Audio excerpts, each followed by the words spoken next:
아침에 소금물을 마시면 병이 낫는다. 처음 이 말을 들었을 때 나는 솔직히 비웃었다. 의사로 30년 넘게 살아오며 수많은 환자를 봐왔지만 소금이 약이 된다는 이야기는 교과서 어디에도 없었다. 그러나 어느 날 내 눈앞에서 벌어진 한 장면이 그 믿음을 송두리째 흔들었다. 서울의 한 대학병원 중환자실. 70대 남성이 고혈압과 당뇨로 오랜 투병 끝에 몸이 더 이상 약을 버티지 못하고 있었다. 의료진은 약을 더 늘릴 수 없다고 했고 가족들은 절망했다. 그때 그 환자의 아들이 조심스레 말했다. 아버지가 아침마다 소금물을 마신대요. 그걸 멈춰야 하지 않을까요? 의사는 고개를 끄덕이며 그게 문제입니다. 라고 단정했다. 그 말이 내 마음을 멈추게 했다. 정말 소금물이 문제일까? 아니면 그보다 깊은 이유가 있을까?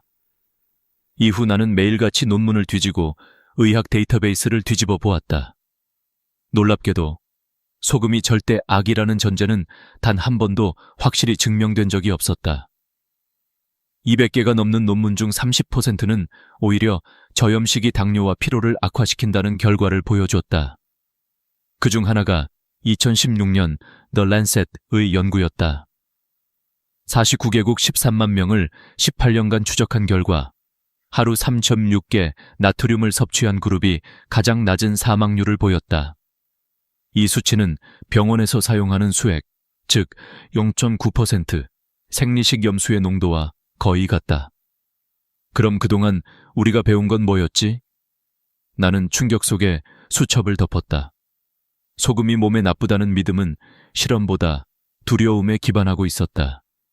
고혈압, 신장질환, 부종, 모두 소금이 원인일 것이다 라는 추측 위에서만 형성된 결론이었다. 그날 밤 나는 처음으로 내 몸을 실험대 위에 올렸다. 따뜻한 물 200ml에 천일염 한 꼬집을 넣었다. 살짝 짭짤한 맛, 그러나 이상하게 몸이 풀리는 느낌이었다. 첫 주는 별 변화가 없었다. 그런데 2주가 지나자 놀라운 일이 일어났다. 늘 무겁던 다리가 가벼워졌고 아침에 눈을 뜨는 게 훨씬 쉬워졌다. 무엇보다 얼굴에 부기가 빠지고 식사량이 자연스럽게 줄었다. 나는 의사였지만 동시에 인간이었다. 환자에게 권하기 전에 내 몸이 증명해 주길 바랐다. 그리고 3개월이 지났을 때 공복 혈당이 178에서 110으로 떨어졌다. 당뇨약을 줄였는데도 수치가 안정됐다. 그제야 알았다. 소금물이 약이 아니라 몸이 균형을 되찾는 신호라는 걸. 하지만 그 이야기를 학회에서 꺼내는 순간 모두가 나를 비웃었다. 비과학적이다. 환자를 위험하게 만든다. 한 교수는 내게 이렇게 말했다. 김 선생, 진실을 말하는 건 좋지만 의학은 신앙이 아니야. 조심해. 그러나 나는 더 이상 침묵할 수 없었다. 환자가 살아나는 걸 눈으로 봤는데 어떻게 모른 척할 수 있겠는가. 나는 지금도 그날의 기억을 잊지 못한다. 노년의 한 남성이 내 손을 꼭 잡으며 말했다. 선생님, 이제는 숨이 덜 차요. 아침마다 걷는 게 즐겁습니다. 그의 눈가에 맺힌 눈물이 내 마음을 흔들었다. 의사로서, 인간으로서 나는 그 한마디에 평생의 확신을 얻었다. 이제부터의 이야기는 단순한 건강 팁이 아니다. 그건 진실을 되찾는 여정이다. 우리가 평생 믿어온 상식이 어쩌면 거대한 오해였을지도 모른다. 오늘 그 오해의 문을 열고 당신의 몸이 진짜 원하는 것을 직접 들어보자. 나는 한때 저염식의 전도사였다. 의대에서 배운 그대로 환자들에게 말했다. 소금은 독입니다. 싱겁게 드세요. 그 말은 마치 의사의 의무처럼 굳어 있었다. 그러나 지금 생각해보면 그 말은 진실이 아니라 반복된 신념이었다. 내가 독일에 있을 때였다. 한 환자가 내 생각을 완전히 바꾸어 놓았다. 그녀는 68세의 한국계 독일인이었다. 평생을 소금은 나쁘다는 말만 믿고 살았다. 김치도 안 먹고 국도 안 먹었다. 그녀의 냉장고에는 늘 저염식 식단표가 붙어 있었다. 하지만 건강은 점점 나빠졌다. 혈압은 불안정했고 혈당은 오히려 상승했다. 하루 종일 피곤하고 조금만 움직여도 숨이 찼다. 나는 교과서대로 조언했다. 소금을 더 줄이세요. 운동을 늘리세요. 그러나 그 결과는 참혹했다. 그녀는 어느 날 내 앞에서 눈물을 흘리며 말했다. 선생님, 저는 최선을 다했는데 왜 더 아파질까요? 그 순간 나는 아무 말도 할 수 없었다. 모든 검사는 이상이 없었지만 그녀의 몸은 명백히 SOS를 보내고 있었다. 그날 밤 나는 처음으로 우리가 틀렸을 수도 있다는 생각을 했다. 그리고 무수한 논문을 다시 읽었다. 거기에는 우리가 외면해온 문장들이 있었다. 2016년 The Lancet. 너무 낮은 나트륨 섭취는 오히려 사망률을 높인다. 2014년 NEJM. 저염식은 인슐린 저항성을 악화시켜 당뇨 위험을 높인다. 그 문장을 읽는 순간 마치 오래된 빗장이 풀리듯 머릿속이 열렸다. 그렇다면 왜 의학계는 여전히 침묵하는 걸까? 왜 우리는 이 간단한 진실을 말하지 못하는 걸까? 답은 단순했다. 이익 구조 때문이다. 환자가 병들면 병원은 번다. 약을 먹으면 제약회사는 번다. 그 체계 속에서 의사는 진실보다 체계의 톱니로 남는다. 나 역시 그 톱니였다. 젊은 시절 나는 환자에게 약을 늘리자고 말했고 그 환자는 점점 더 약에 의존하게 되었다. 그게 치료라고 믿었기 때문이다. 그러나 이제 나는 안다. 그건 치료가 아니라 유지였다. 증상을 눌러두는 것, 즉 병을 고치는 게 아니라 관리하는 것이다. 나는 그 후 소금물이라는 단어를 두려워하지 않기로 했다. 그건 기적의 치료법이 아니라 우리 몸의 기본 원리를 되찾는 행위였다. 혈액 속 나트륨 농도는 정확히 0.9%. 이 수치는 우연이 아니다. 우리 몸의 세포가 가장 안정적으로 작동하는 농도다. 병원 수액이 0.9%인 이유도 같다. 그런데 인간은 그 자연의 비율을 억지로 낮췄다. 저염식이라는 이름으로. 나트륨은 전기의 언어로 세포와 소통한다. 이 전기 신호가 끊기면 세포는 문을 닫고 에너지를 잃는다. 혈당은 높아지고 피로가 쌓인다. 세포가 말라붙듯 생기를 잃는다. 이것이 많은 중장년층이 나는 분명히 잘 먹는데 왜 이렇게 피곤하지? 라고 묻는 이유다. 이 모든 것을 깨닫자 내 안의 죄책감이 커졌다. 나는 환자들에게 소금을 줄이라고 말하며 오히려 그들의 세포를 굶기고 있었다. 그래서 결심했다. 이제는 두려워하지 않겠다. 진실을 말하겠다. 그리고 나는 아침마다 소금물을 마시기 시작했다. 몸의 변화를 느끼며 내 환자들에게 조금씩 나의 실험을 나눴다. 처음엔 나를 이상하게 보던 환자들도 하나둘 건강을 되찾기 시작했다. 붓기가 빠지고 혈당이 내려가고 무기력이 사라졌다. 하지만 그 순간부터 나는 의료계의 이단자가 되었다. 동료 의사들이 복도에서 나를 피했고 학회에서는 내 논문을 비공식이라며 배제했다. 심지어 협박도 받았다. 김 선생, 조용히 하시오. 제약회사랑 병원 다 적으로 돌리려는 겁니까? 나는 알았다. 진실을 말하는 일은 언제나 위험하다는 걸. 하지만 누군가는 해야 한다. 그게 바로 내 일이고 내 인생의 사명이다. 그래서 지금 이 영상을 보는 당신에게 묻는다. 우리는 정말로 진실을 모르는 걸까? 아니면 알고도 외면하고 있는 걸까? 오늘 나는 그 답을 당신과 함께 찾고 싶다. 이 이야기는 단지 소금에 대한 이야기가 아니다. 그건 우리 모두가 잃어버린 균형에 대한 이야기다. 몸의 균형, 마음의 균형, 그리고 진실의 균형 말이다. 독일에서 돌아온 후 나는 몇몇 환자들과 실험을 시작했다. 그중 잊을 수 없는 두 사람이 있다. 첫 번째는 한스 밀러, 72세의 독일인 노인. 그는 10년 넘게 당뇨약과 인슐린 주사에 의지하고 있었다. 공복 혈당은 늘 200을 넘었고 식후엔 300까지 치솟았다. 복부 비만이 심해서 단 몇 걸음만 걸어도 숨이 찼다. 그런 한스가 어느 날 내 진료실에서 물었다. 선생님, 저는 이대로 죽는 걸까요? 나는 조심스럽게 대답했다. 한스 씨, 한 가지 실험을 해보시겠습니까? 위험하지는 않습니다. 아침마다 따뜻한 물에 천일염 한 꼬집만 넣어서 마셔보세요. 그는 놀란 표정을 지었다. 소금이요. 의사는 절대 먹지 말라는데요. 나는 그에게 논문을 보여주고 내 경험을 이야기했다. 몸속 세포의 문을 열어주는 열쇠가 바로 나트륨이에요. 그게 막히면 혈당도 피로도 해결되지 않습니다. 그는 반신반의하며 실험을 시작했다. 2주 뒤 걸려온 전화는 나를 놀라게 했다. 선생님, 밤에 화장실 가는 횟수가 절반으로 줄었어요. 숨도 덜 차요. 한 달 후 그의 공복 혈당은 200에서 160으로 떨어졌다.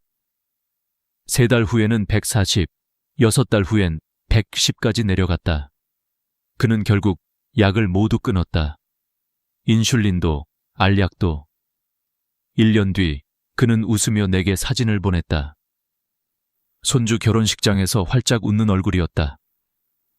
선생님, 어제 손주를 안아 올렸습니다.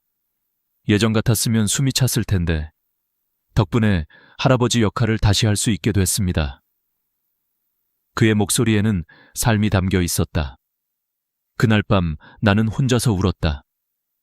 이건 단순한 임상 결과가 아니었다. 인간이 스스로 몸의 균형을 되찾은 증거였다. 두 번째 환자는 68세 한국 여성이었다. 그녀는 20년 넘게 혈압약을 복용했다. 그러나 혈압은 오히려 들쭉날쭉했다. 하루는 180, 다음 날은 130.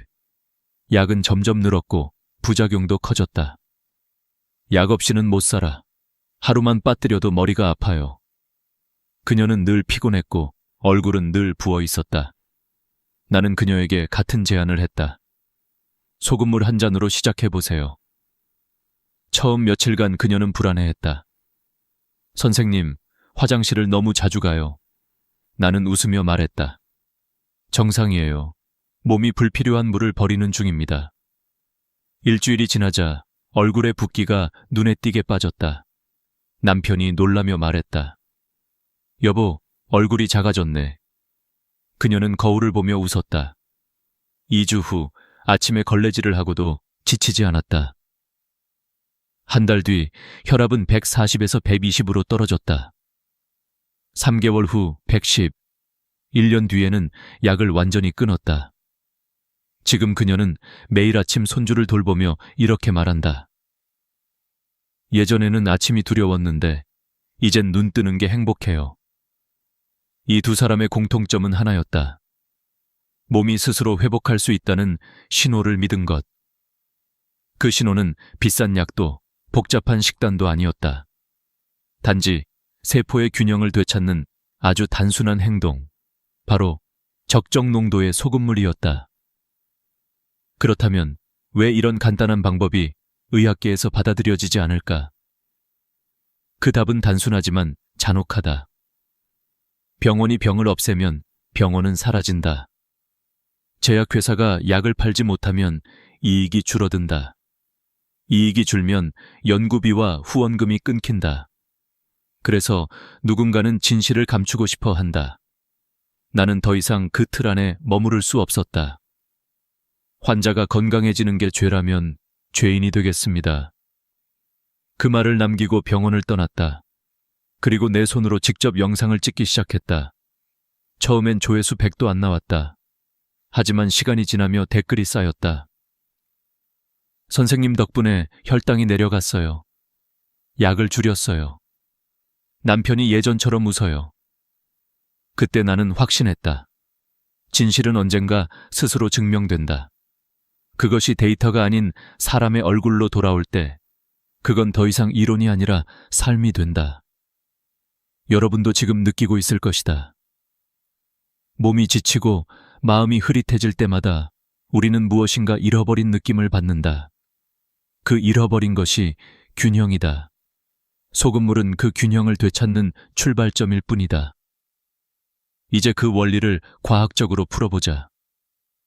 우리 몸이 어떻게 반응하는지, 그리고 왜 적당한 소금이 생명을 지탱하는지. 우리가 흔히 잊고 사는 사실이 하나 있다.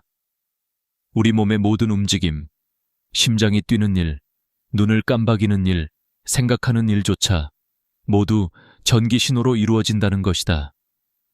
그리고 그 전기를 만들어내는 연료가 바로 나트륨이다. 이 단순한 진실이 무너지는 순간 인간의 몸은 조금씩 고장이 나기 시작한다. 나이가 들면 세포막이 점점 딱딱해진다. 의학 용어로는 세포막 유동성 저하라고 부른다. 세포가 딱딱해지면 나트륨이 제대로 들어가지 못한다. 전기 신호가 약해지고 세포의 문이 닫히기 시작한다. 그때부터 몸에 이상 신호가 나타난다. 당분이 세포로 들어가지 못해 혈당이 높아지고 인슐린은 문 앞에서 헛수고를 한다. 혈액에는 당이 넘쳐나는데 정작 세포는 굶주린다. 그래서 피로가 쌓이고 몸이 무겁고 쉽게 붓는다. 이 현상을 이해한 순간 나는 깨달았다. 소금물은 혈당을 낮추는 약이 아니라 세포의 문을 다시 여는 열쇠다. 소금물 속 나트륨이 세포막을 자극하면 막혀있던 나트륨 칼륨 펌프가 작동하기 시작한다. 이 펌프는 마치 전기 스위치와 같다. 스위치가 켜지면 세포가 깨어난다. 그때부터 당분이 세포 안으로 들어가고 에너지가 다시 돌기 시작한다. 그 결과는 단순하다. 혈당이 안정되고 피로가 사라지고 몸이 가벼워진다. 나는 이 과정을 수십 명의 환자에게서 직접 봤다. 한 60대 남성 환자는 늘 이런 말을 했다. 선생님, 저는 하루 종일 피곤해요. 운동도 안 되고 잠도 안 와요. 그는 하루 한 잔의 소금물로 3개월 만에 달라졌다. 아침에 눈을 뜨면 가벼웠고 낮에는 졸리지 않았다. 그리고 무엇보다 밤에 깊이 잠들 수 있었다. 그는 울먹이며 말했다. 20년 동안 수면제를 먹었는데 지금은 아무것도 안 먹어도 잠이 와요. 나는 그때 확신했다. 세포의 언어를 이해하지 못하면 그 어떤 의학도 근본적인 회복을 줄 수 없다. 몸은 스스로 치유하려는 본능을 갖고 있다. 그 본능을 깨우는 것이 바로 균형이다. 그리고 그 균형의 핵심이 적정한 나트륨이다. 그런데 흥미로운 점은 소금물을 마시면 단순히 혈당만 변하는 게 아니라는 것이다. 피부, 수면, 변비, 면역력까지 함께 변한다. 그 이유도 모두 세포의 작동과 연결되어 있다. 세포가 말랑해지면 수분이 제대로 흡수된다. 그동안 세포 밖에서 돌던 수분이 세포 안으로 들어가 피부가 촉촉해지고 붓기가 사라진다. 그래서 아침마다 얼굴이 부었던 이들이 2주 만에 얼굴선이 살아난다. 특히 여성 환자들이 가장 먼저 느낀다. 선생님, 요즘 피부가 반짝여요. 그건 단지 미용의 문제가 아니라 몸의 순환이 회복되었다는 증거다. 또한 나트륨은 신경계를 안정시킨다. 우리의 신경세포는 전기 신호로 대화하는데 이 전기가 흐르려면 전해질이 필요하다. 나트륨, 칼륨, 마그네슘이 그 역할을 한다. 이 균형이 깨지면 신경이 예민해지고 불면증이 생긴다. 하지만 적정한 나트륨을 공급하면 신경이 차분해지고 숙면을 취할 수 있다. 그래서 많은 노인들이 밤에 한 번도 안 깼어요 라고 말한다. 나는 이 이야기를 할 때마다 의사로서의 오만함을 돌아본다. 우리는 너무 오랫동안 몸을 기계로만 봤다. 수치를 맞추고 약으로 조절하고 통계로 판단했다. 그러나 인간의 몸은 수치가 아니라 대화체계다. 소금물은 그 대화를 복원시키는 언어였다. 물론 나는 모든 사람에게 무조건 마시라고 말하지 않는다. 과유불급, 무엇이든 지나치면 독이 된다. 하루에 3잔 이상은 절대 안 된다. 한 꼬집의 소금이면 충분하다. 그보다 중요한 건 리듬이다. 매일 같은 시간, 같은 농도, 같은 습관. 그 리듬이 몸을 되살린다. 이제 여러분도 느낄 것이다. 우리가 잃어버린 것은 기적이 아니라 질서다. 세포가 깨어나면 몸이 변하고, 몸이 변하면 인생이 달라진다. 그 변화의 첫걸음이 바로 아침에 따뜻한 한 잔 소금물이다. 나는 지금도 그날을 잊지 못한다. 병원 원장실에서 들었던 말. 김 선생, 제발 조용히 좀 해요. 소금물 같은 얘기 그만하고. 그 한마디는 내 가슴에 깊게 박혔다. 그들은 내 논문을 보지도 않았다. 란셋, NEJM, JAMA. 세계 최고 권위의 연구들을 눈앞에 두고도 그저 병원 입장만을 이야기했다. 나는 그때 깨달았다. 진실은 논문에 있는 게 아니라 환자의 삶 속에 있다는 걸. 의학은 때로 너무 정확한 숫자에 집착한다. 혈압 120, 혈당 90, 콜레스테롤 200. 그런데 인간의 몸은 단순한 수식이 아니다. 사람마다 다른 리듬과 흐름이 있고 그 리듬이 깨질 때 병이 찾아온다. 그러니 진짜 치료는 약이 아니라 그 리듬을 되찾는 일이다. 내가 만난 환자들 대부분은 병보다 두려움에 시달렸다. 약을 안 먹으면 죽을까봐 무서워요. 의사 말 안 들으면 큰일 난다잖아요. 그 두려움이 사람을 병들게 한다. 그리고 그 두려움을 키운 건 아이러니하게도 의료였다. 하지만 소금물은 그 두려움을 무너뜨렸다. 소금 한 꼬집으로 내 몸이 달라질 수 있다면? 이 단순한 질문이 사람들에게 희망을 줬다. 그건 단지 건강의 회복이 아니라 삶의 자존심을 되찾는 일이었다. 한 환자는 내게 이렇게 말했다. 선생님, 20년 동안 약봉지에 묶여 살았어요. 근데 이제는 제 손으로 제 몸을 돌볼 수 있게 됐어요. 그 말이 나에게는 어떤 상도보다 값졌다. 그래서 나는 비난을 받아도 멈출 수 없었다. 물론 위험도 있다. 고혈압 약이나 당뇨약을 복용 중이라면 무작정 따라 해서는 안 된다. 나는 환자들에게 늘 말한다. 소금이 문제가 아니라 과신이 문제입니다. 처음엔 천천히 의사와 상의하며 하루 한 잔 0.3g, 그 이상은 절대 금지. 과하면 독이 되고 적당하면 약이 된다. 이 균형을 아는 게 진짜 의학이다. 소금물을 시작한 환자들의 공통점이 있다. 첫째, 몸이 가벼워진다. 둘째, 붓기가 빠진다. 셋째, 수면의 질이 좋아진다. 넷째, 변비가 사라진다. 다섯째, 피부가 탱탱해진다. 여섯째, 피로가 줄어든다. 이 모든 것은 세포의 생명력이 회복되었다는 신호다. 나는 종종 이런 생각을 한다. 우리는 왜 이렇게 간단한 것을 잊고 살까? 바닷물에서 태어난 생명이 다시 바다의 소금으로 회복되는 것, 그건 자연의 순환이다. 결국 인간의 몸은 자연의 일부이니까. 그렇기에 소금물은 단순한 건강 습관이 아니다. 그건 몸의 언어를 다시 배우는 행위다. 나이가 들수록 우리는 그 언어를 잊는다. 피곤해도 참고 붓기를 대수롭지 않게 넘긴다. 하지만 몸은 끊임없이 신호를 보낸다. 나 좀 도와줘. 나 목말라. 그 신호를 듣는 순간부터 회복은 이미 시작된다. 이제 나는 의사가 아닌 해설자로 산다.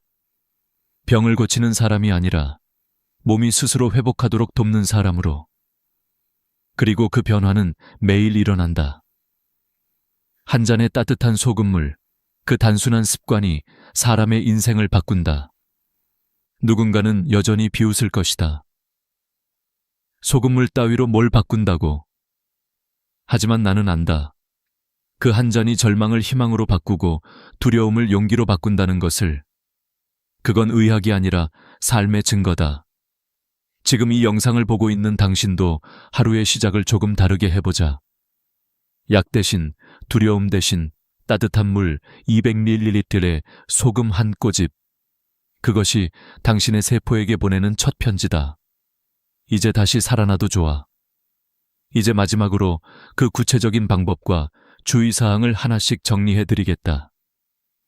이건 단순한 습관이 아니라 당신의 인생을 바꾸는 의식이 될 것이다. 이제 여러분은 아마 이렇게 생각할지도 모른다. 좋아요. 그럼 도대체 어떻게 해야 하나요? 그 질문에 대한 답을 나는 수천 번 해왔다. 그리고 그 대답은 언제나 같았다. 아침에 공복에 따뜻한 물 200ml의 소금 한 꼬집. 단지 그것뿐이다.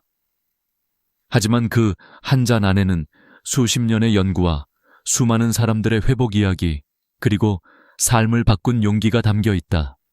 먼저 타이밍이다. 반드시 아침 공복에 마셔야 한다. 밤새 우리 몸은 많은 수분과 미네랄을 잃는다. 그 상태에서 마시는 소금물은 말라버린 세포에게 생명의 물을 주는 것과 같다. 양치 후 커피보다 차보다 먼저 마셔야 한다. 이게 하루의 리듬을 바꾼다. 둘째, 농도다. 절대 짜면 안 된다. 물 200ml의 소금 0.3개 손가락 끝으로 살짝 집은 만큼. 그 정도면 충분하다. 짜지 않아야 몸이 흡수한다. 바닷물처럼 짜면 오히려 몸이 물을 버린다. 나는 한때 욕심을 내서 짙게 타본 적이 있다. 결과는 참담했다. 하루 종일 갈증이 나고 몸이 부었다. 그때 깨달았다. 적당함이 최고의 처방이다. 셋째, 온도. 찬물은 위를 자극한다.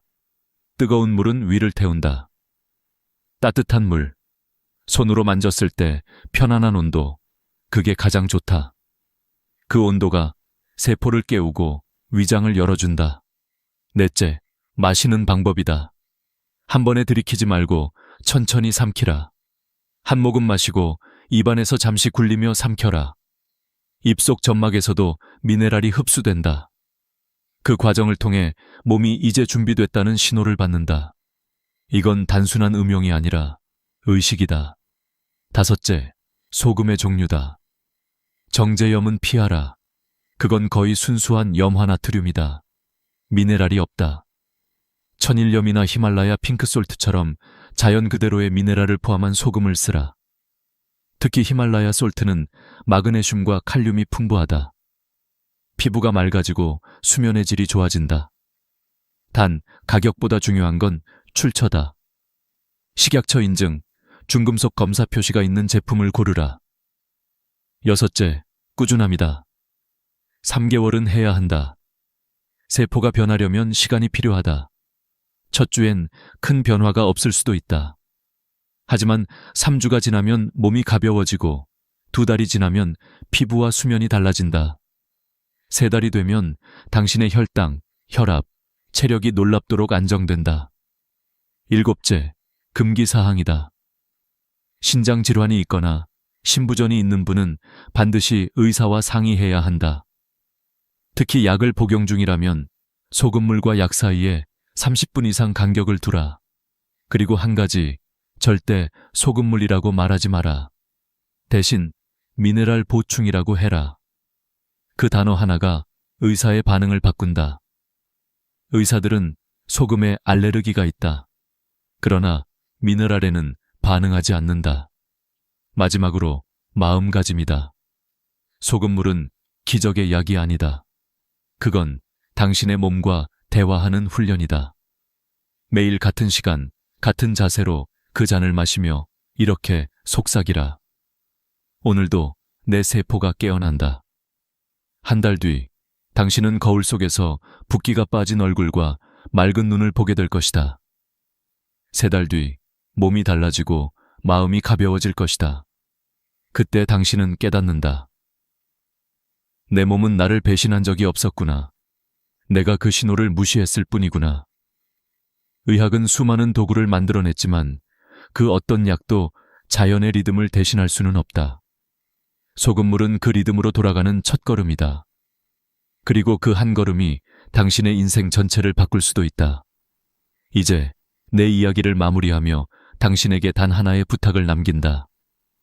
이 영상을 혼자 보지 말고 가족, 친구, 이웃에게 나눠달라. 누군가의 아침에도 이 한 잔이 필요할 수 있으니까. 오늘이 당신의 몸이 다시 깨어나는 첫날이 되기를. 내일 아침 따뜻한 물 200ml의 소금 한 꼬집, 그것이 당신의 새로운 시작이다. 여러분의 세포가 미소 짓는 그날까지 저는 계속 이 이야기를 하겠습니다. 여러분, 혹시 이런 경험 있으신가요? 아침에 눈을 떴는데 사랑하는 배우자의 이름이 순간 머릿속에서 사라져 버렸던 적 말입니다. 불과 몇 초일 뿐인데 그 순간 가슴은 철렁 내려앉고 이제 나도 치매가 시작된 건 아닐까 하는 두려움이 몰려옵니다. 사실 이런 경험은 누구에게나 일어날 수 있습니다. 그런데 우리 세대 50세를 넘기고 60세, 70세를 지나면서 이런 순간이 더 잦아지면 마음 한구석이 불안해지죠. 저는 수십 년간 환자들과 함께 해오면서 이런 두려움이 얼마나 많은 분들을 괴롭히는지 직접 보아왔습니다. 저는 젊은 시절 의사로서 첫 진료를 나갔을 때 환자의 이름을 순간 기억하지 못해 어색하게 웃었던 일이 있습니다. 그때 깨달았죠. 이름이라는 건 단순한 글자가 아니라 한 사람의 인생, 기억, 관계를 이어주는 끈이라는 사실입니다. 그런데 나이가 들수록 그 끈이 조금씩 느슨해지면 우리는 마치 삶의 일부를 잃어버리는 듯한 공허함을 느낍니다. 여러분도 아마 손주의 이름이 한순간 떠오르지 않아서 당황한 적 있으실 겁니다.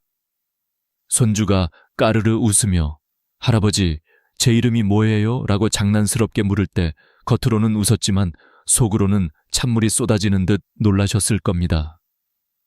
이런 두려움 이대로 두어야 할까요? 아닙니다. 오늘 저는 여러분께 아주 특별한 이야기를 드리려 합니다.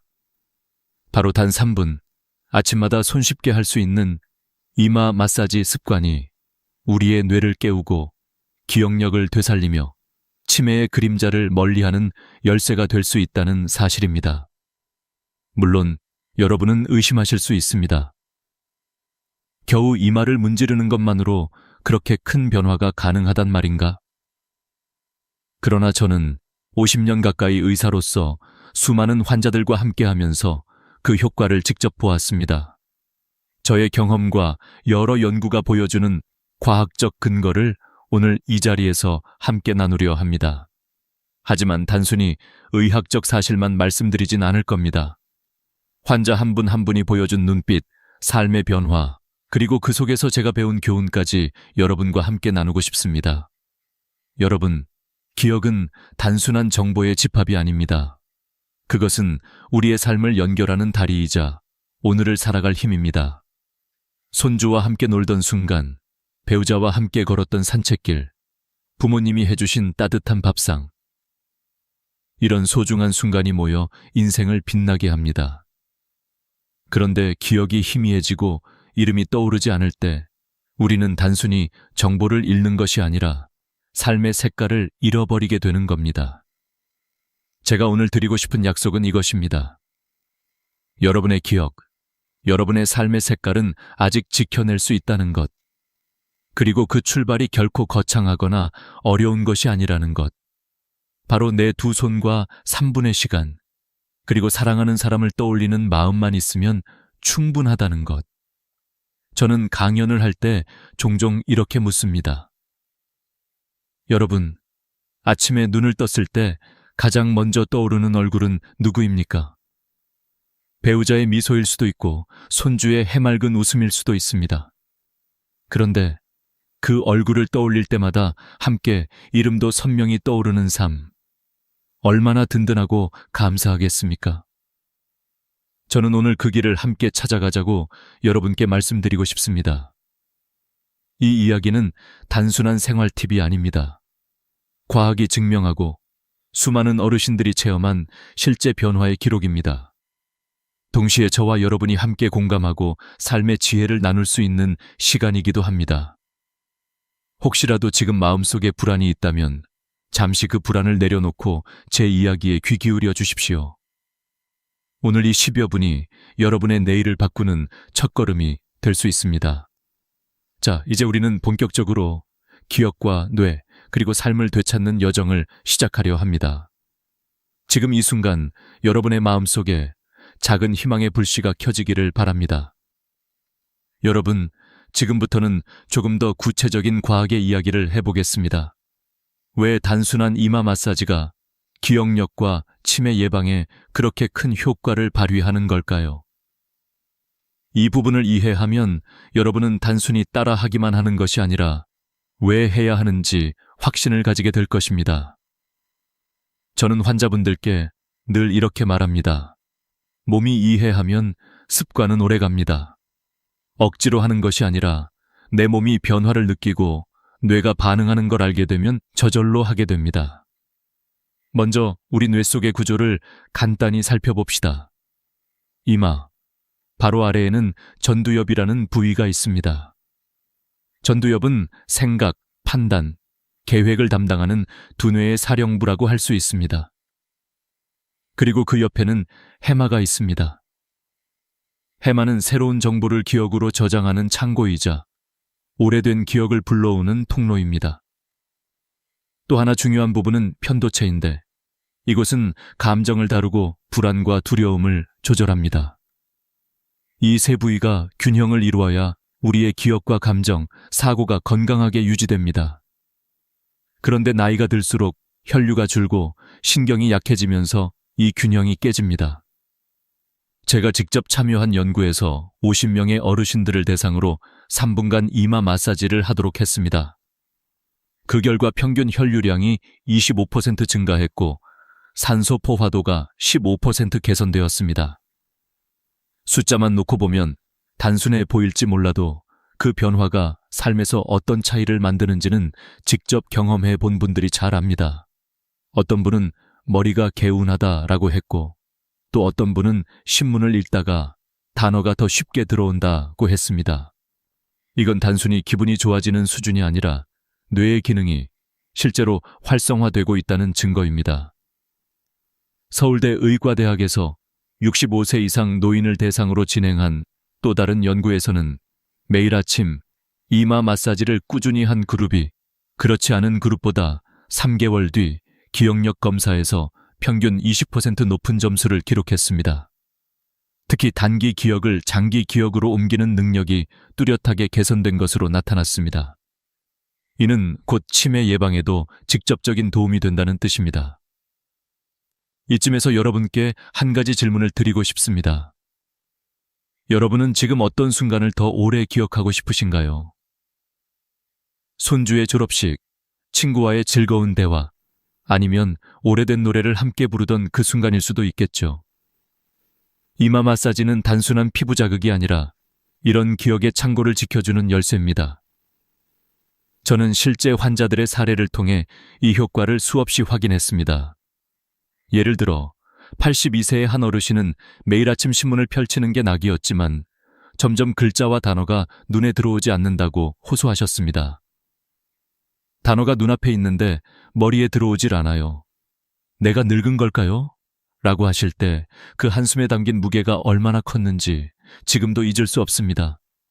저는 약 대신 아침마다 3분 이마 마사지를 권했습니다. 2주 뒤 그는 밝은 얼굴로 와서 이렇게 말했습니다. 박사님, 요즘은 신문 읽다가 단어가 생각 안 나도 잠시 눈을 감고 있으면 기억이 돌아와요. 작은 변화 같지만 그분께는 자존심을 되찾는 큰 선물이었습니다. 이처럼 이마 마사지의 힘은 단순한 이완이 아닙니다. 뇌 속 깊은 곳까지 신호를 보내 혈류를 늘리고 산소를 공급하며 신경세포를 자극합니다. 이 과정에서 뇌파도 바뀝니다. 알파파와 세타파가 증가하는데 이 두 가지는 집중과 안정, 학습의 핵심적인 역할을 합니다. 연구에 따르면 단 3분간의 자극으로 알파파가 35% 늘어난 사례도 보고되었습니다. 이는 뇌가 더 선명하고 맑게 깨어난다는 뜻입니다. 여기서 중요한 메시지가 있습니다. 여러분의 기억력은 이미 손상된 것이 아니라 다시 깨어날 수 있다는 겁니다. 나이가 들면 무조건 쇠퇴한다고 생각하기 쉽지만 뇌는 놀라울 만큼 유연합니다. 적절한 자극과 혈류 공급이 있으면 신경망은 여전히 새롭게 연결되고 강화됩니다. 이것을 신경가소성이라고 부릅니다. 이마 마사지는 바로 그 신경가소성을 일으키는 간단하면서도 강력한 방법입니다. 여러분, 지금 머릿속에 떠오르는 불안한 그림자가 조금은 사라지지 않으셨나요? 이건 단순히 이론이 아니라 수많은 실제 환자와 과학적 연구가 증명한 사실입니다. 그리고 무엇보다 중요한 것은 누구나 어디서든 돈 한 푼 들이지 않고 시작할 수 있다는 것입니다. 이제 우리는 이 과학적 배경을 토대로 한 걸음 더 나아가 보겠습니다. 실제 환자들의 더 깊은 이야기를 통해 이 변화가 삶을 어떻게 바꾸는지 살펴볼 차례입니다. 여러분도 곧 공감하게 될 겁니다. 여러분, 이제부터는 실제 환자들의 이야기를 통해 이마 마사지가 어떻게 삶을 바꾸는지 함께 들어보시겠습니다. 제가 수십 년 동안 환자들을 만나면서 가장 크게 배운 것은 의학적 수치나 그래프보다 한 사람의 삶에서 일어난 변화가 훨씬 더 강력한 증거가 된다는 사실입니다. 연구 논문이 아무리 뛰어나도 직접 웃으며 이야기하는 환자의 목소리 앞에서는 한없이 겸손해질 수밖에 없습니다. 어느 날 79세의 박영희 할머니가 저를 찾아오셨습니다. 할머니는 늘 동네 모임에서 친구들과 수다를 나누는 걸 즐기셨지만 점점 대화가 힘들어졌다고 하셨습니다. 같은 질문을 반복하고 이야기가 중간에 끊기면서 주변에서 괜찮으세요? 라는 말을 들을 때마다 얼굴이 붉어졌다고 합니다. 손주가 장난스럽게 할머니, 제 이름 아시죠? 라고 물을 때면 그 웃음 뒤로 가슴이 무너지는 듯 했다고 고백하셨습니다. 박사님, 저 이제 치매가 오는 건가요? 너무 두려워요. 그 떨리는 목소리에 담긴 두려움이 제 가슴 깊이 와닿았습니다. 저는 약 대신 작은 처방을 내렸습니다. 할머니, 매일 아침 세수하신 뒤 따뜻한 손으로 이마를 3분간 부드럽게 마사지해 보세요. 그리고 손주 얼굴을 떠올리면서 하시면 더 좋습니다.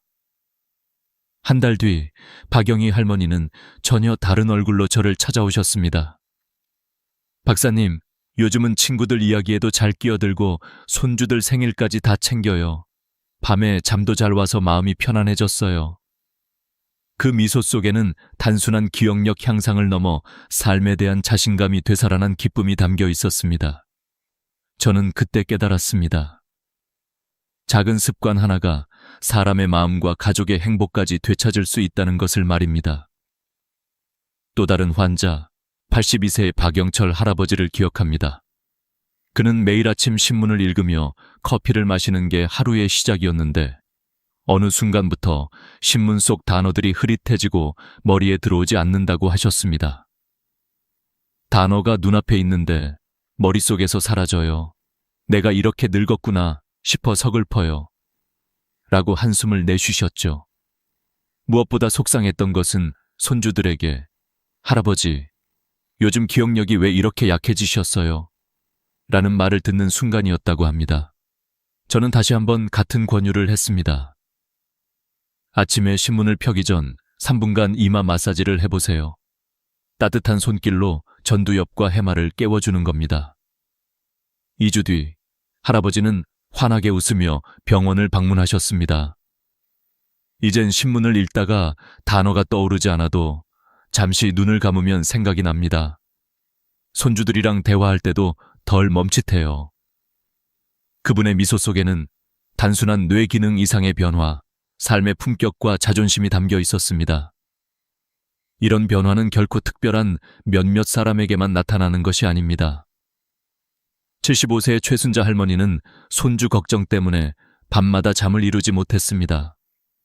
학교 생활은 잘하는지, 혹시 친구와 싸우지는 않는지, 계속 머릿속을 맴돌며 불면증에 시달리셨습니다. 저는 수면제를 권하지 않았습니다.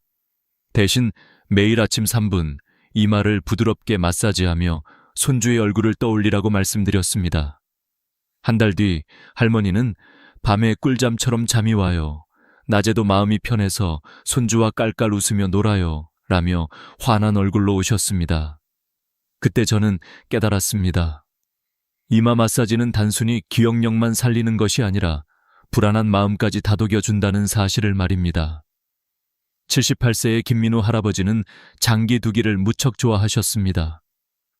그러나 어느 날부터 장기판 앞에서 다음 수가 떠오르지 않아 멍해지는 일이 잦아졌습니다. 친구들 앞에서 멈칫하는 순간마다 자존심이 무너져 내린다고 토로하셨습니다. 저는 권했습니다. 장기 두기 전에 3분만 이마 마사지를 해보세요. 3주 뒤 그는 환하게 웃으며 말했습니다. 요즘은 장기도 잘 두고 친구들 이야기도 놓치지 않아요. 경로당에서 장기왕 소리까지 듣습니다. 이런 사례들이 보여주는 메시지는 분명합니다.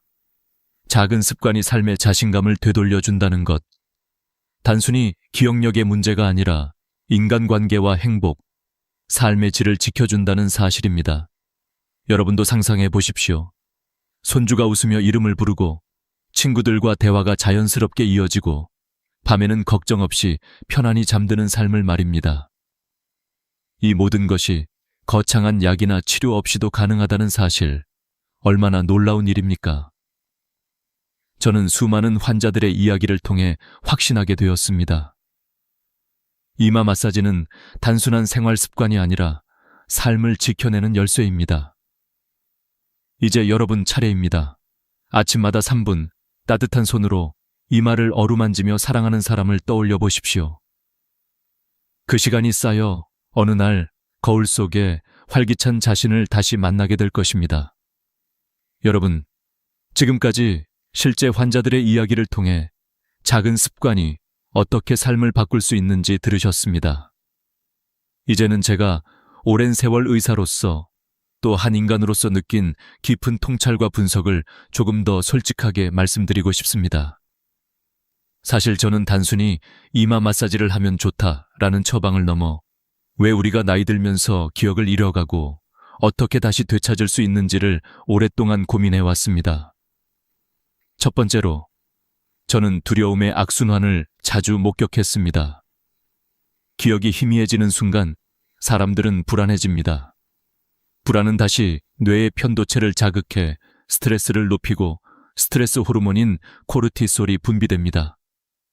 이 코르티솔이 장기간 높아지면 해마가 약해지고 결국 기억력이 더 떨어지는 악순환에 빠지게 됩니다.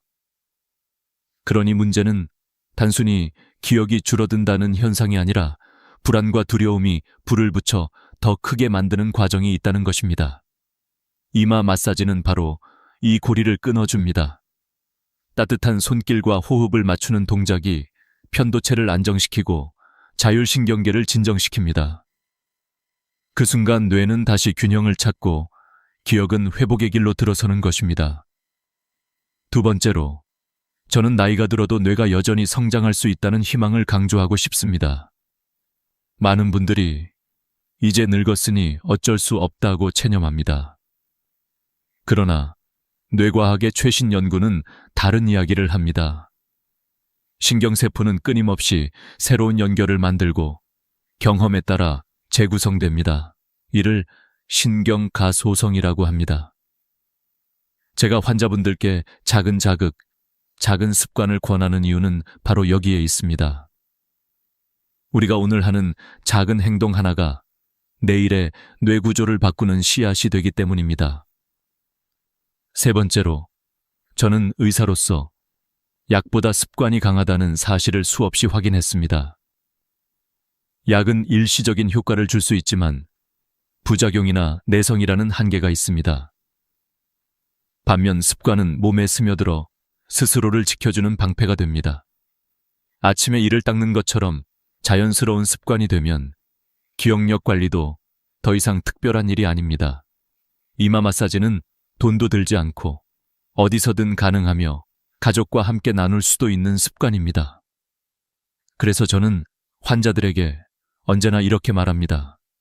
이건 약이 아니라 여러분 스스로가 만드는 최고의 보약입니다. 저는 또한 이마 마사지의 힘을 단순히 의학적 관점으로만 보지 않습니다. 인간관계와 삶의 존엄이라는 더 큰 그림에서 바라봅니다. 기억이 흐려질 때 우리는 단순히 단어를 읽는 것이 아닙니다. 손주의 이름을 불러줄 수 없는 순간, 배우자의 미소 뒤에 숨은 이름이 사라지는 순간, 그 사람의 존재감이 흔들리게 됩니다.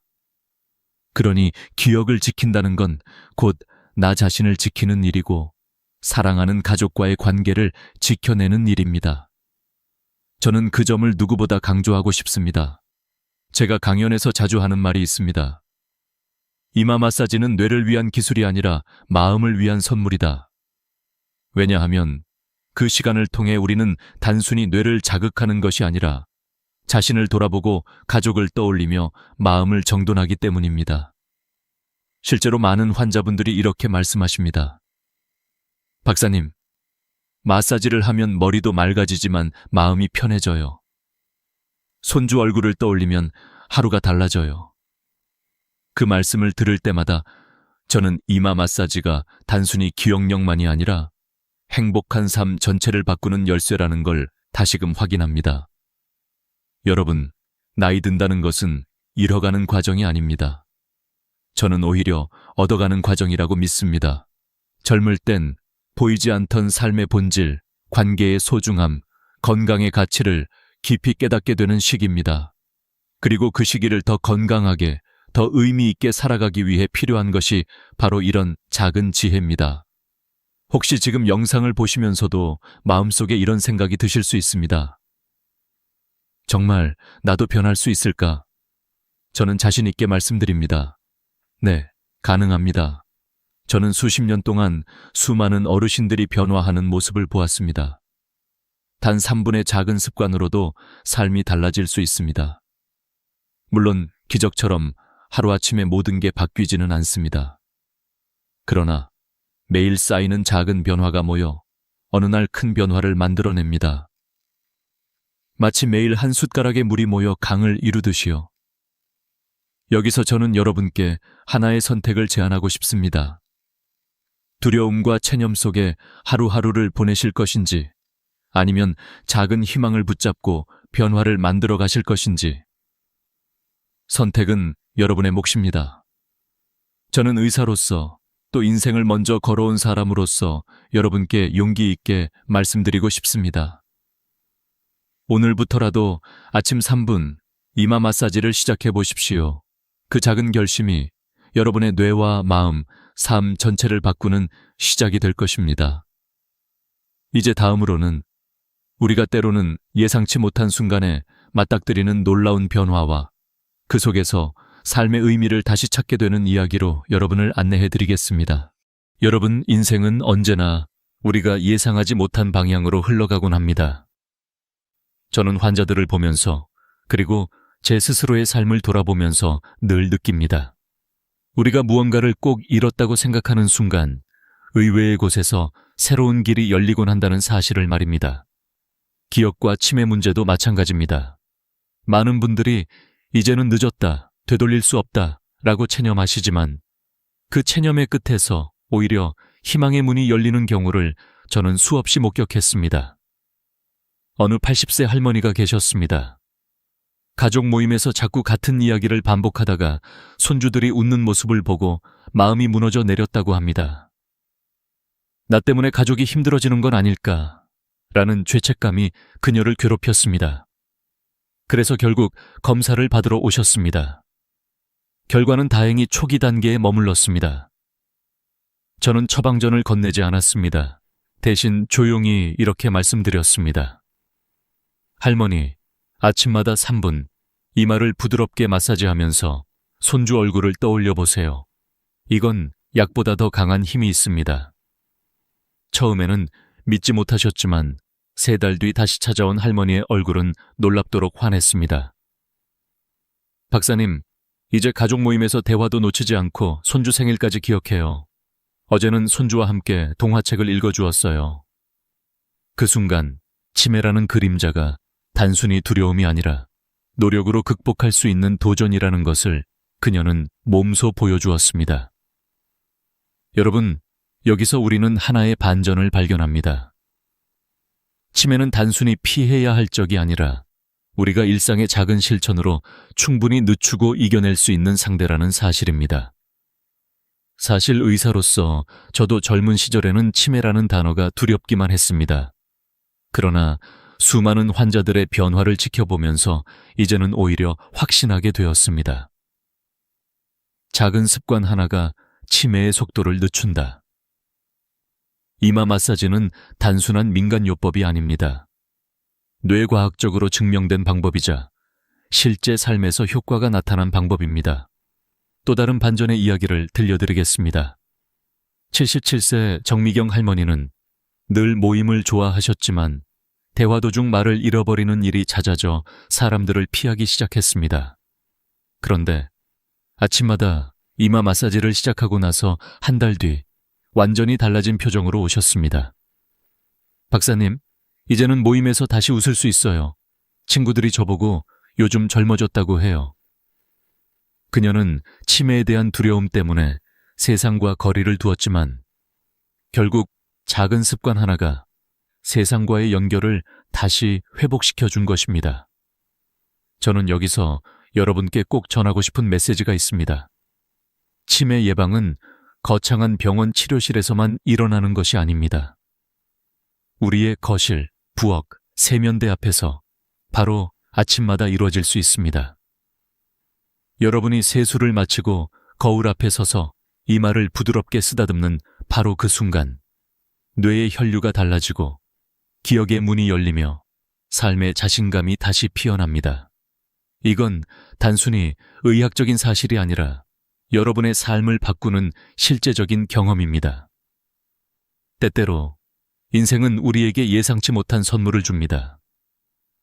내가 이렇게 다시 달라질 수 있구나 라는 깨달음이 찾아오는 순간 말입니다. 저는 수많은 환자분들의 눈빛 속에서 그 반전의 순간을 보았습니다. 그리고 이제는 여러분 차례입니다. 혹시 지금 나는 이미 늦었어 라고 생각하고 계신가요? 그렇지 않습니다. 바로 오늘, 바로 지금 단 3분의 실천으로 여러분도 새로운 이야기를 쓰실 수 있습니다. 이제 다음으로는 이 모든 이야기를 통해 우리가 어떤 교훈을 얻을 수 있는지, 그리고 구체적으로 무엇을 해야 하는지에 대해 마지막으로 함께 나누겠습니다. 여러분, 이제 이 긴 여정을 마무리하며 우리가 얻어야 할 교훈을 함께 정리해 보겠습니다. 오늘 제가 전해드린 이야기는 단순한 생활 팁이나 의학 정보가 아닙니다. 그것은 곧 삶을 지켜내는 지혜이자 나와 가족을 위한 작은 결심의 이야기입니다. 저는 수십 년 동안 수많은 환자와 가족을 만나며 한 가지 진실을 배웠습니다. 건강은 거창한 것이 아니라 작은 습관이 쌓여 만들어진다는 사실입니다. 아침마다 3분 이마 마사지를 하는 것, 이 단순한 행동이 어떻게 우리의 삶을 바꾸는지 이미 여러 사례와 연구를 통해 확인했습니다. 이 습관은 기억을 지켜주고 치매의 속도를 늦추며 불안한 마음을 안정시켜줍니다. 더 나아가 가족과의 대화를 즐겁게 만들고 친구들과의 관계를 회복시키며 스스로에 대한 자신감을 되찾아줍니다. 여러분이 손주에게 당당히 이름을 불러주고 친구들 앞에서 웃으며 대화를 이어가는 순간 그 자체가 삶의 품격을 지키는 일입니다. 저는 환자들에게 늘 이렇게 말합니다. 오늘의 작은 선택이 내일의 당신을 만듭니다. 약에 의존하는 것보다 더 강한 힘은 바로 스스로 만든 습관입니다. 이마 마사지는 돈이 들지 않고 장소의 제약도 없으며 부작용도 없는 최고의 보약입니다. 하지만 무엇보다 중요한 것은 여러분이 직접 해보는 것입니다. 듣기만 하고 흘려보내면 아무 일도 일어나지 않습니다. 하지만 오늘부터 아침마다 3분 따뜻한 손으로 이마를 부드럽게 쓰다듬으며 가족을 떠올린다면 한 달 후, 3달 후 여러분은 분명히 달라진 자신을 만나게 될 것입니다.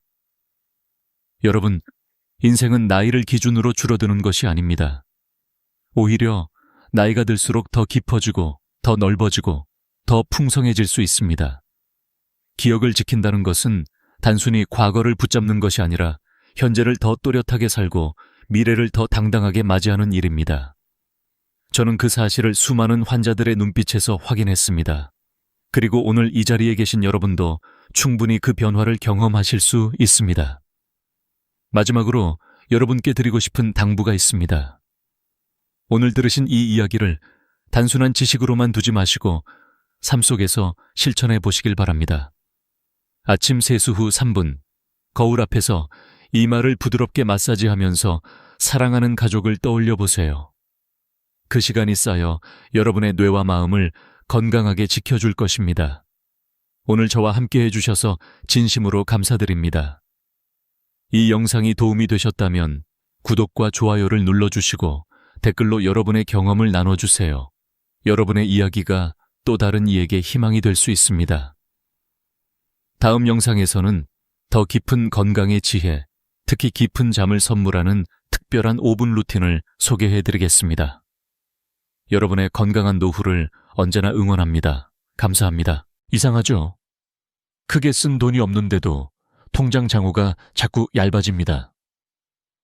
저는 30년 은행 창구에서 똑같은 표정을 수없이 봤습니다. 고지서를 한 장씩 꺼낼 때마다 작아지는 어깨, 자동이체 메시지가 울릴 때마다 덜컥 내려앉는 마음. 관리비, 전기요금, 휴대전화, 약값, 교통카드 충전. 눈에 띄게 소비한 기억은 없는데 그 작은 파도가 매달 밀려와 모래성을 허물어뜨립니다. 문제는 얼마 썼나가 아니라 어떻게 나가나였습니다. 돈이 새는 곳은 구멍이 아니라 리듬에 있었거든요. 리듬이라는 말을 꺼낸 이유는 간단합니다.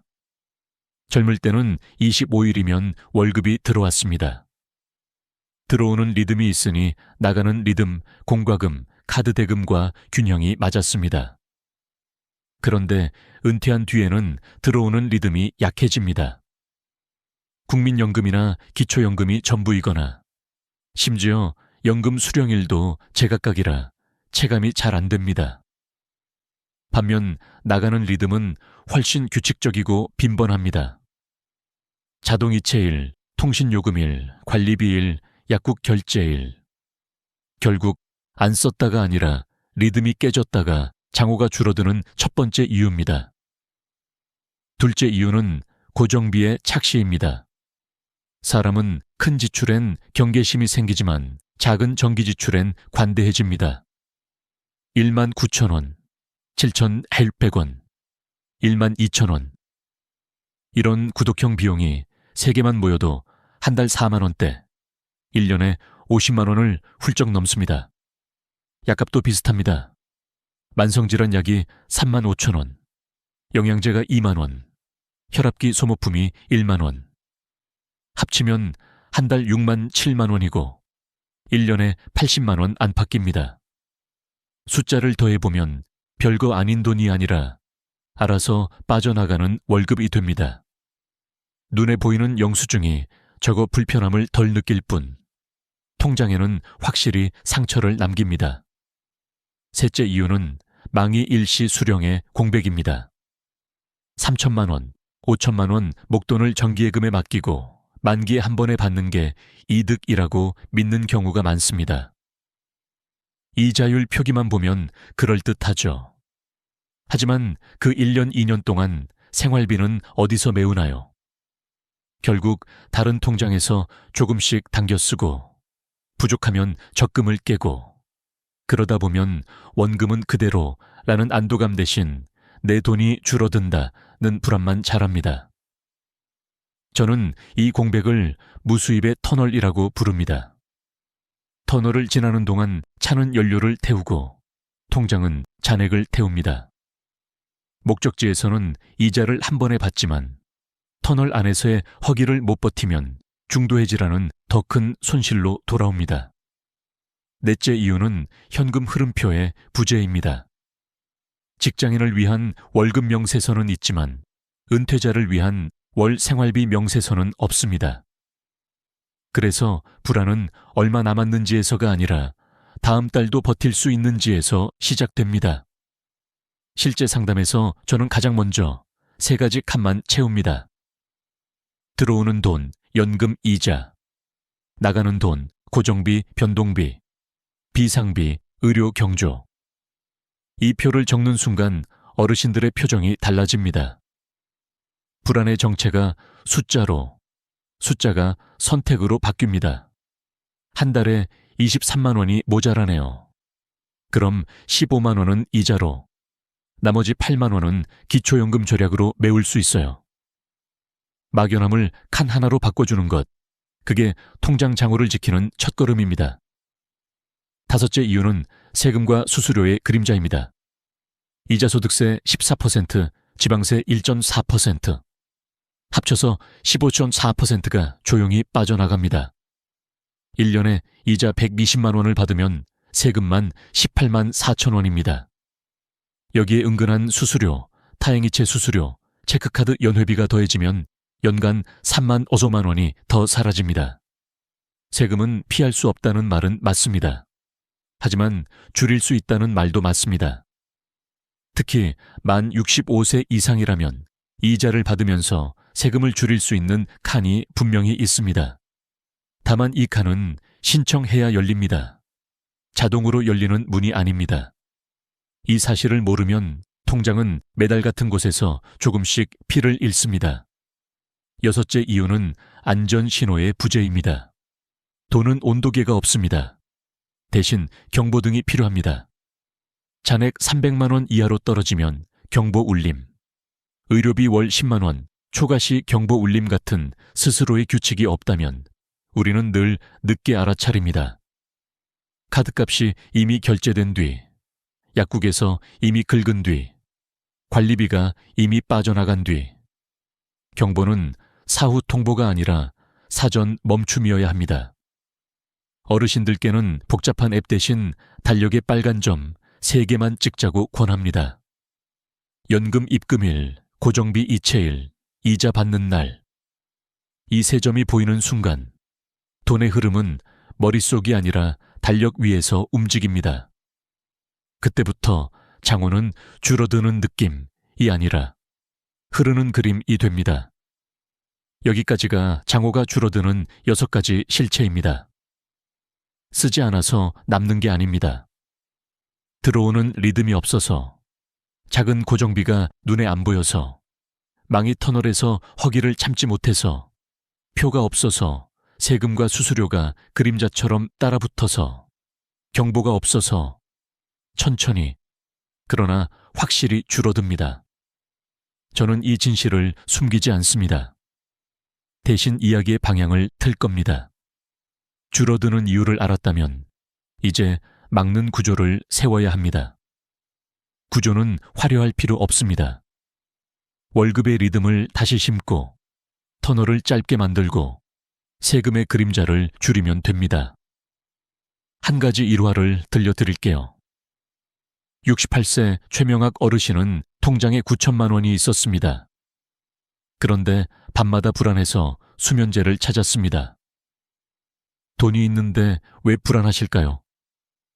제가 묻자 어르신은 대답하지 못했습니다. 그래서 달력에 점을 찍었습니다. 연금일 15일, 공과금 10일, 통신비 13일, 약값 매주 목. 그리고 이자 받는 날은 공란으로 남았습니다. 선생님, 이자 받는 날이 없네요. 그 말이 끝나자 어르신의 눈이 동그랗게 커졌습니다. 그날 우리는 한 달에 한 번 이자가 찍히는 구조를 만들기로 약속했고 3달 후 어르신은 같은 금액을 가진 채 다른 표정을 지었습니다. 장호는 비슷한데 마음이 다릅니다. 저는 미소로 답했습니다. 그게 노후의 이자입니다. 숫자가 아니라 안심이요. 이 영상의 처음에서 저는 리듬이라는 단어를 꺼냈습니다. 그리고 지금 그 리듬의 첫 박자를 예고합니다. 다음 파트에서 우리는 장호를 지키는 가장 간단한 장치, 매달 찍히는 돈을 만들 겁니다. 월급이 사라진 자리, 두 번째 월급을 심을 겁니다. 거창한 투자도 복잡한 금융상품도 아닙니다. 이미 알고 있는 은행, 이미 익숙한 예금으로. 다만 방식은 바꿉니다. 만기에 한 번이 아니라 매달 조금씩 숫자와 마음이 동시에 숨을 쉬도록 리듬을 되살릴 겁니다. 지금 잠깐 당신의 통장을 떠올려 보세요. 다음 달 10일, 13일, 25일에는 무엇이 빠져나가나요? 그리고 그 사이 당신의 통장에는 무엇이 들어오나요? 공백이 보인다면 그것이 바로 우리가 채울 자리입니다. 다음 이야기에서 그 빈칸에 이름을 적겠습니다. 월지급식, 그리고 안심. 돈이 있어도 왜 불안할까요? 은행 상담을 하다 보면 이런 말을 자주 듣습니다. 윤정 씨, 제 통장에 8천만 원은 있는데요. 이상하게 마음이 안 놓여요. 저는 그 말을 들을 때마다 이분은 지금 숫자가 아니라 마음의 균형을 잃고 계시구나 하고 느낍니다. 돈이 남아 있어도 불안한 이유는 단 하나. 들어오는 돈이 없기 때문입니다. 젊었을 때는 월급날이라는 확실한 리듬이 있었습니다. 25일이 되면 돈이 들어오고 카드값이나 공과금은 그 뒤로 빠져나갔죠. 들어오는 박자가 있으니 나가는 박자도 두렵지 않았습니다. 그런데 은퇴 후에는 그 박자가 끊깁니다. 돈은 조금씩 빠져나가는데 통장은 잠잠합니다. 그 정적이 바로 불안의 소리입니다. 67세 김명숙 씨의 이야기를 들려드릴게요. 퇴직 후 받은 5천만 원을 두 계좌에 나누어 넣고 연금 70만 원으로 생활하셨습니다. 연금은 금방 다 나가고 통장은 줄고 밤마다 계산기를 두드리다 보면 잠이 안 와요. 김 씨는 통장을 보여주며 이렇게 말했습니다. 잔액은 줄었지만 그보다 더 무서운 건 내일이 불확실한 감정이었습니다. 저는 그날 그녀에게 한 가지 질문을 드렸습니다. 한 달에 들어오는 돈이 몇 가지나 되세요? 그녀는 잠시 생각하더니 국민연금 하나요. 그 순간 문제의 뿌리가 드러났습니다. 돈이 없어서가 아니라 리듬이 하나뿐이라 불안한 것이었습니다. 또 한 분, 68세 최명학 어르신은 통장에 9천만 원이 있었습니다. 하지만 늘 돈이 금방 사라질까봐 걱정하며 하루에도 몇 번씩 잔액을 확인했습니다. 저는 종이에 단순한 표를 그려드렸습니다. 들어오는 칸엔 연금, 나가는 칸엔 생활비, 약값, 관리비, 그리고 이자 칸은 비어 있었습니다. 어르신, 이자 들어오는 날이 없으시네요. 제가 그렇게 말씀드리자 어르신은 고개를 끄덕이며 말했습니다. 그래서 늘 빠져나가는 것만 보는 거군요. 그날 이후 그는 예금 방식을 바꾸고 한 달에 한 번 이자가 찍히는 통장을 만들었습니다. 3달 뒤 다시 만났을 때 그의 표정은 완전히 달라져 있었습니다. 윤정 씨, 이번 달 관리비는 이자로 냈어요. 내 돈은 그대로 있고요. 이처럼 돈의 리듬을 다시 심어주면 통장은 변하지 않아도 마음은 바뀝니다. 그런데 많은 분들이 잘못된 방향으로 이 문제를 풀려 합니다. 불안을 메우려다 위험을 택하는 것이죠. 최근 복지관 상담에서 만난 70대 부부는 이런 말을 하셨습니다. 은행 이자가 너무 낮아서요. 주변에서 추천한 펀드에 넣었어요. 2달 만에 15%가 됐어요. 부부는 조금이라도 불리려 했는데 오히려 잃었어요. 라며 눈시울을 붉혔습니다. 이건 단순한 숫자 손실이 아닙니다. 은퇴 이후에 가장 큰 적은 위험이 아니라 회복할 시간의 부족입니다. 30대라면 다시 벌면 되지만 70대는 시간이 자산입니다. 불안은 늘 빈자리에서 자랍니다. 그 빈자리를 채우는 방법은 단순합니다. 이자라는 이름으로 들어오는 두 번째 리듬을 만드는 것입니다. 매달 작지만 확실한 흐름, 그것이 불안을 덮습니다. 돈이 줄어드는 게 무서운 게 아니라 돈이 조용한 게 무서운 것입니다. 장어의 숫자가 아니라 숫자가 움직이는 소리가 사람을 안심시킵니다. 한번 상상해 보세요. 다음 달 10일 공과금이 빠져나가는 날, 같은 날 통장에 12만 원의 이자가 찍힙니다. 문자 알림이 울리죠. 이자 입금 100,000원. 그 짧은 알림 한 줄이 마음을 바꿉니다. 아, 나도 여전히 벌고 있다. 불안은 사라지고 자존감이 들어옵니다. 결국 노후의 불안은 없음이 아니라 멈춤에서 옵니다. 통장은 멈췄는데 세상은 계속 움직입니다. 물가도, 약값도, 세금도. 그래서 우리는 통장을 다시 움직이게 만들어야 합니다. 그게 노후 자금 관리의 첫 번째 원칙입니다. 돈이 많을수록 불안하다면 그건 돈이 멈춰 있기 때문입니다. 이제 저는 그 불안을 멈출 방법을 이야기하려 합니다. 위험한 투자도 복잡한 절차도 필요 없습니다. 단지 당신의 돈이 매달 숨쉬게 하는 구조, 월지급식 예금을 심어주면 됩니다. 다음 이야기에서 저는 72세 정순옥 어르신의 실제 사례를 들려드릴 겁니다. 그분은 똑같은 돈으로도 어떻게 매달 웃음을 되찾았는지 그 변화의 비밀을 함께 풀어볼게요. 사람들은 불안할 때마다 조금이라도 더 벌 수 있는 방법을 찾습니다. 그러나 노후의 가장 큰 함정은 바로 그 마음입니다. 돈을 불리려는 순간 불안이 기회로 둔갑하고 기회는 유혹으로 변합니다. 그리고 유혹은 어느새 당신의 평생 모은 돈을 집어삼킵니다. 저는 은행에 있을 때 그 광경을 수도 없이 봤습니다. 60대, 70대, 심지어 80대 어르신들까지 안전하다더라 는 말에 속아 투자에 뛰어들었다가 모든 걸 잃고 돌아오는 모습을요. 한 번은 이런 일이 있었습니다.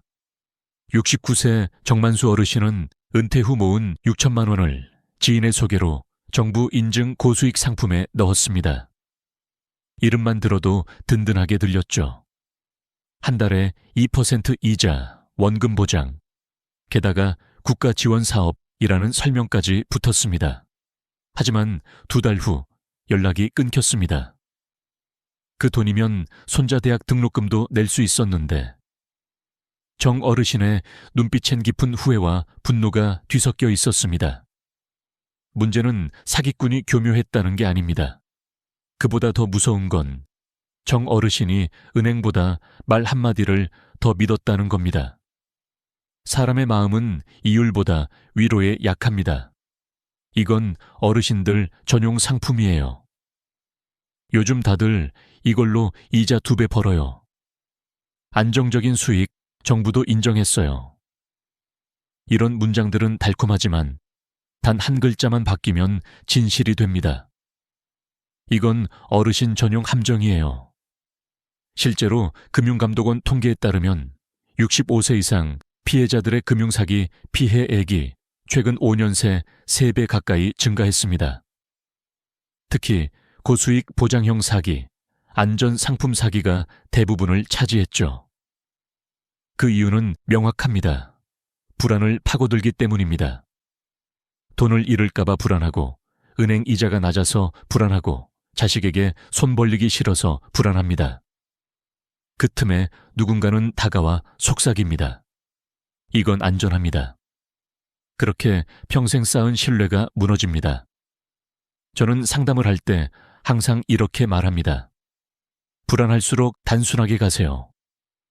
불안이 큰 사람일수록 복잡한 상품에 끌립니다. 이유는 간단합니다. 복잡한 설명일수록 전문적인 느낌이 나니까요. 그러나 진짜 안전한 금융은 설명이 짧습니다. 넣으면 이자 준다. 정해진 기간, 정해진 금리. 이것이 전부입니다. 70세 박순자 할머니는 이런 말씀을 하셨습니다. 은행은 믿는데 은행 이자가 너무 적어서 고민이에요. 그래서 주변에서 권하는 펀드에 넣었다가 1년 만에 원금이 30% 줄었습니다. 그 후로 할머니는 하루에 10번씩 통장을 보며 한숨을 쉬셨습니다. 저는 그분께 이렇게 말씀드렸습니다. 할머니, 이제 그만 불리세요. 대신 지키세요. 그리고 월지급식 예금을 권했습니다. 처음엔 믿지 않으셨습니다. 그게 그렇게 다르다고요? 그러나 3달 뒤 할머니는 웃으며 전화를 주셨습니다. 윤정 씨, 이자 들어오는 날이 기다려져요. 그날이 제 월급날이에요. 바로 그겁니다. 돈이 들어오는 리듬이 생기면 불안이 줄어듭니다. 불안은 이율로 사라지지 않습니다. 불안은 예측 가능한 흐름으로 사라집니다. 한 가지 더 중요한 이야기를 드릴게요. 위험은 이자율에 비례하지 않습니다. 이자율이 높을수록 위험도 높아진다는 건 맞는 말이지만 반대는 틀립니다.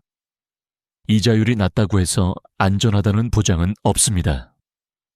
은행이라도 상품 구조가 복잡하면 손해를 볼 수 있습니다. 예를 들어 중도 해지 시 이자 손실이 크거나 우대 조건을 놓쳐 금리가 낮아지는 경우도 있죠. 그래서 저는 늘 이렇게 말합니다. 이자율보다 구조를 보세요. 노후의 돈은 벌기 위한 돈이 아니라 지키기 위한 돈입니다. 지키는 사람은 돈이 줄어들어도 평온합니다. 벌려는 사람은 돈이 늘어도 불안합니다. 이제 우리는 방향을 바꿀 시간입니다.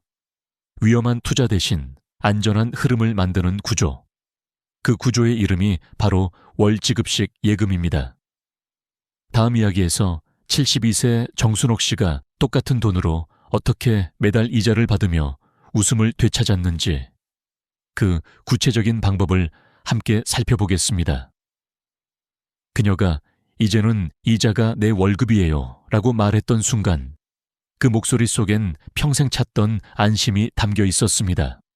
똑같은 돈으로 이렇게 달라질 수 있을까? 제가 이 말을 처음 들은 건 72세 정순옥 어르신의 상담 자리였습니다. 그분은 2년 전 은행 직원의 권유로 5천만 원을 일반 예금에 넣으셨습니다. 이율은 4.2%, 만기는 2년. 2년 뒤에 한꺼번에 받으면 이자도 크고 좋지요. 직원의 말에 고개를 끄덕이셨지만 그 2년 동안 단 한 푼의 이자도 통장에 찍히지 않았습니다. 대신 생활비가 부족해지자 다른 통장에서 조금씩 돈을 뺏으셨죠.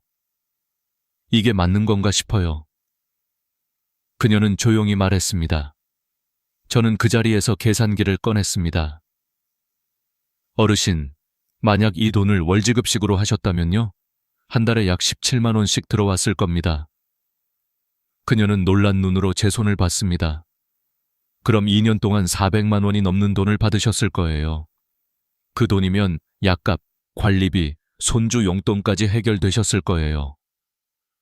잠시 침묵이 흘렀고 정순옥 어르신은 손을 모은 채 이렇게 말씀하셨습니다. 그럼 지금이라도 바꿀 수 있을까요?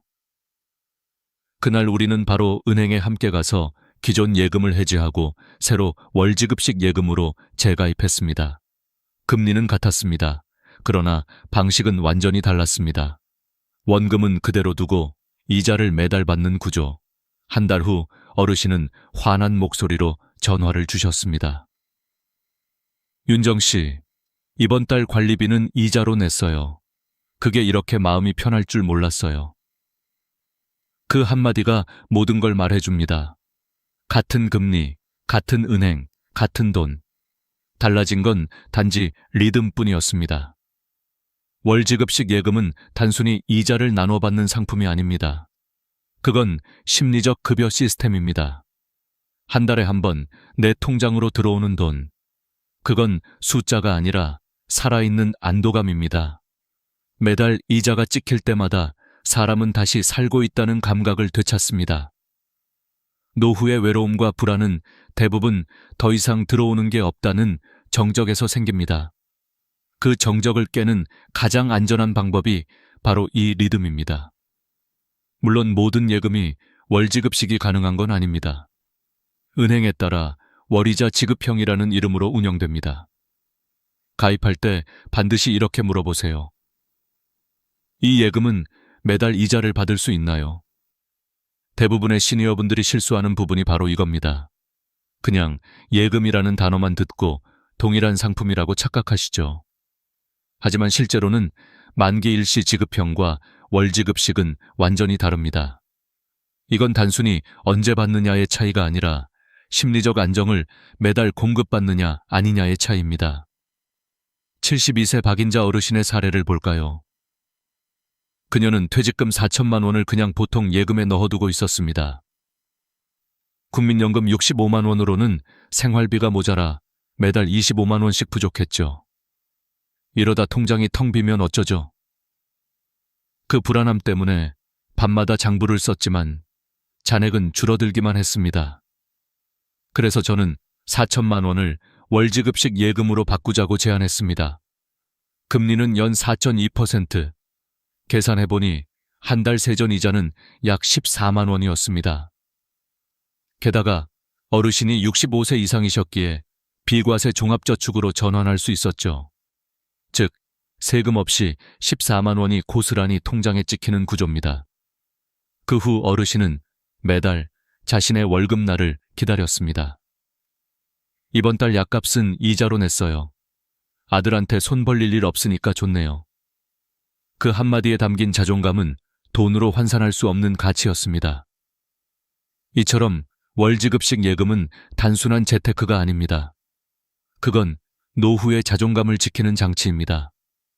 한 달에 10만 원, 15만 원이라도 내 통장에서 스스로 들어오는 구조. 그건 나는 여전히 내 인생의 주인이다 라는 신호입니다. 통장이 조용하면 사람은 불안해집니다.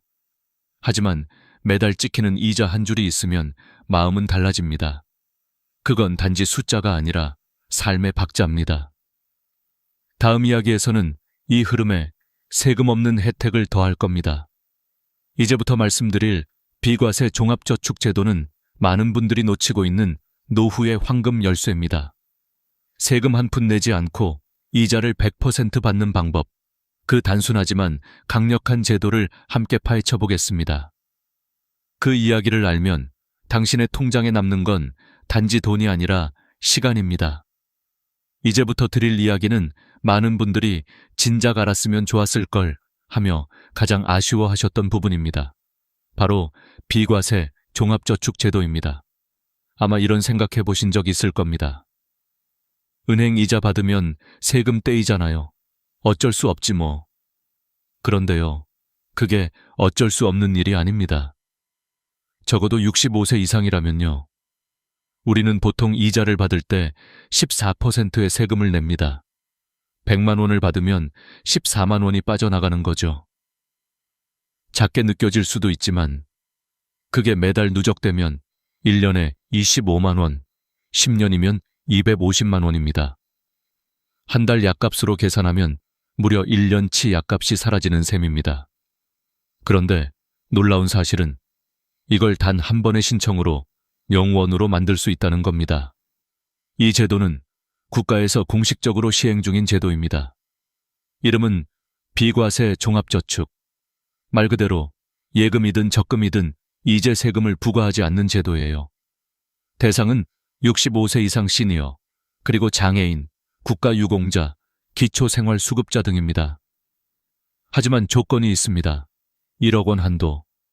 즉, 예금 원금 기준으로 1억 원까지 비과세 혜택이 주어집니다. 그런데 정말 안타까운 건 이걸 모르는 분들이 너무 많다는 겁니다. 지난달에 73세 한영석 어르신을 상담했습니다. 저는 매달 이자 들어올 때마다 조금씩 세금이 빠져나가더라고요. 원래 그런 줄 알았어요. 제가 통장을 확인해 드렸더니 5년 동안 무려 120만 원의 세금을 내고 계셨습니다. 한 번도 비과세 신청 안 하셨네요. 그 말을 듣고 어르신은 멍하니 고개를 들었습니다. 아니, 그런 게 있었어요? 네, 어르신. 은행에서 따로 안내해주지 않으면 모르고 지나가는 경우가 많아요. 그분은 잠시 말이 없더니 이렇게 말했습니다. 120만 원이면 손주 학원비예요. 너무 아깝다. 그날 저는 어르신과 함께 은행에 가서 신청을 도와드렸습니다. 신청 과정은 간단했습니다. 신분증만 있으면 됩니다. 65세 이상이라 비과세 종합저축 신청하려고 합니다. 창구 직원에게 이렇게만 말하면 바로 등록됩니다. 그 이후부터는 이제 세금이 붙지 않습니다. 그 한 번의 신청으로 앞으로 수년간 세금을 제로로 만들 수 있는 겁니다. 하지만 주의할 점도 있습니다. 이 제도는 모든 은행을 합쳐서 1억 원까지만 적용됩니다. 예를 들어 A은행에 6천만 원, B은행에 5천만 원이 있다면 총 1억 1천만 원이죠. 이 경우 1억 원까지만 비과세, 나머지 1천만 원은 세금이 붙습니다. 그래서 여러 은행에 나누어서 예금을 하실 때는 반드시 합산 금액을 계산해야 합니다. 또 하나, 최근 중요한 변화가 있습니다. 2024년 9월부터 예금자 보호 한도가 기존 5천만 원에서 1억 원으로 확대되었습니다. 즉, 한 은행이 만약 부도가 나더라도 1억 원까지는 국가가 보장합니다. 따라서 1억 5천만 원 이상을 넣으실 경우에는 두 은행으로 나눠서 예치하셔야 합니다. 예를 들어 A은행에 8천만 원, B은행에 7천만 원. 이렇게 하면 전액 보호가 가능합니다. 여기서 많은 분들이 헷갈려 하시는 부분이 있습니다. 비과세 신청은 은행마다 따로 해야 하나요? 정답은 네, 은행별로 따로 신청해야 합니다. A은행에서 했다고 B은행에도 자동으로 적용되지 않습니다. 그래서 예금하실 때마다 꼭 물어보세요. 이 예금 비과세 등록됐나요? 그 한마디로 수십만 원이 달라집니다. 한 번은 70세 최정숙 할머니가 저에게 이런 말씀을 하셨어요.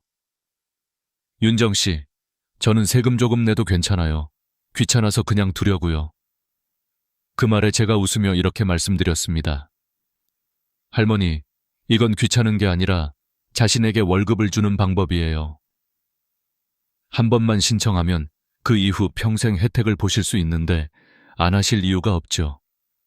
그 후 할머니는 은행에 다녀오신 뒤 전화하셨습니다. 정말 세금이 안 빠지네요. 이게 진짜로 되네요. 그 목소리엔 기쁨보다 안도감이 담겨 있었습니다. 여기까지 들으셨다면 이제 이렇게 정리할 수 있습니다. 1. 예금은 월지급식으로 바꾼다. 2. 비과세 종합저축으로 등록한다. 3. 1억 원을 초과하면 나눠서 예치한다.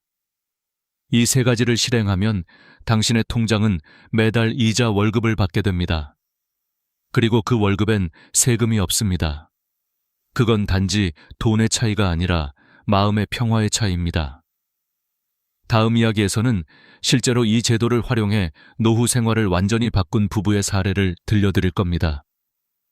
이분들은 불안 대신 여유를, 걱정 대신 취미를 되찾으셨습니다. 그리고 그들의 통장은 단 한 번도 다시 조용해진 적이 없습니다. 그 부부를 처음 만난 건 2022년 초 봄이었습니다. 74세 윤동식 어르신과 70세 김선화 여사님. 두 분은 평생 맞벌이로 성실히 살았고 은퇴 후 모은 돈이 1억 3천만 원 정도 있었습니다. 겉보기엔 풍족해 보였지만 마음속엔 늘 불안이 깔려 있었죠. 은행에 넣어두긴 했는데 이게 얼마나 가겠어요. 요즘 물가도 오르고 전기세도 무섭고. 윤 어르신의 손끝은 꼼꼼하게 정리된 통장 위에서 자꾸 떨리고 있었습니다. 저는 조용히 물었습니다. 어르신, 매달 얼마 정도 들어오세요? 국민연금이 둘이 합쳐서 110만 원 정도요. 생활비는요? 한 달에 150만 원쯤 나가요. 근데 언제 병원비가 생길지 몰라서 늘 조마조마하죠. 저는 미소를 지으며 계산기를 꺼냈습니다. 그럼 이렇게 해보세요. 1억 3천만 원을 한 은행에 다 넣지 마시고 A은행에 7천만 원, B은행에 6천만 원으로 나누세요. 그리고 두 군데 모두 월지급식 예금으로 비과세 종합저축으로 신청하시면 됩니다. 윤 어르신은 고개를 갸웃하셨습니다. 그렇게 하면 뭐가 달라져요? 이자가 매달 들어옵니다. 세금도 한 푼 안 떼이고요. 계산해보면 한 달에 약 23만 원이 꾸준히 들어옵니다. 23만 원이요? 네. 그 돈이면 관리비, 약값 다 내고도 손주 용돈을 줄 수 있습니다. 3달 후 윤 어르신에게서 전화가 왔습니다. 목소리에는 설렘이 묻어 있었습니다.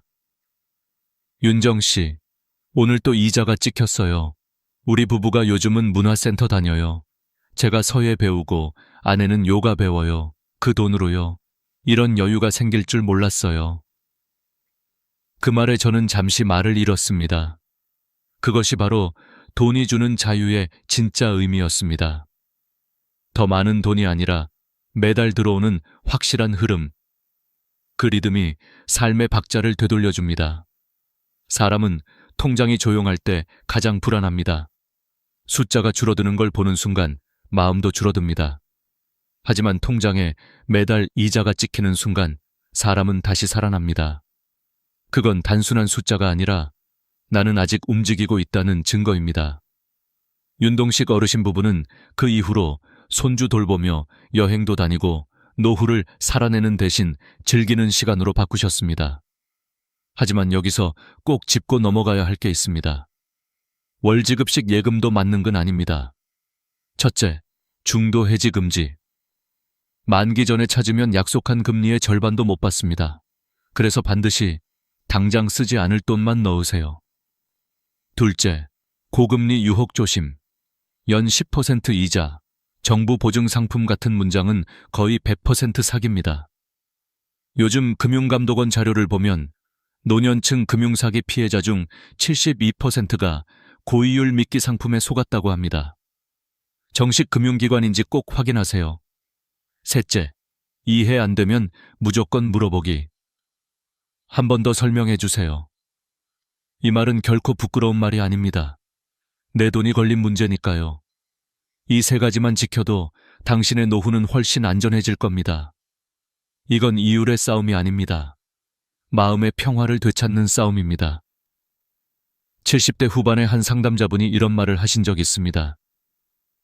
윤정 씨, 젊었을 땐 돈이 많으면 행복할 줄 알았어요. 근데 지금은 달라요. 내 통장이 매달 숨 쉬면 그게 행복이에요. 그 말에 저는 깊이 공감했습니다. 돈이란 결국 시간을 안심으로 바꾸는 도구일 뿐입니다. 오늘 이야기의 핵심을 다시 정리해 드릴게요. 1. 예금은 월지급식으로. 2. 65세 이상이라면 반드시 비과세 종합저축으로. 3. 1억 원 이상이면 두 은행으로 나눠서 예치. 4. 정식 금융기관 외의 상품은 절대 금지.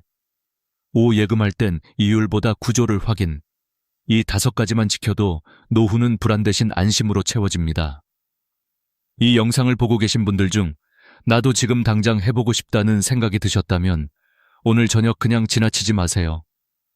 스마트폰에 들어가서 시니어 월지급식 예금 검색만 해보세요. 그것만으로도 당신의 노후가 달라집니다. 이제부터는 당신의 돈이 당신을 지켜야 합니다. 돈은 벌 때보다 쓸 때 성격이 드러나고 노후의 평화는 그 리듬을 만들 줄 아는 사람에게 찾아옵니다. 오늘 이야기 마음에 와닿으셨다면 좋아요. 버튼 한번 눌러주세요. 그리고 주변의 부모님, 친구분, 이웃 어르신께 공유해주세요. 나이 들어도 불안하지 않은 인생. 그건 돈이 아니라 지혜에서 시작됩니다. 저는 앞으로도 여러분이 더 편안한 노후를 살아가실 수 있도록 현장에서 배운 진짜 이야기들을 계속 전해드릴 겁니다. 잊지 말고 구독 눌러주세요. 다음 영상에서 또 뵙겠습니다. 항상 건강하시고 마음이 풍요로운 하루 되세요. 감사합니다.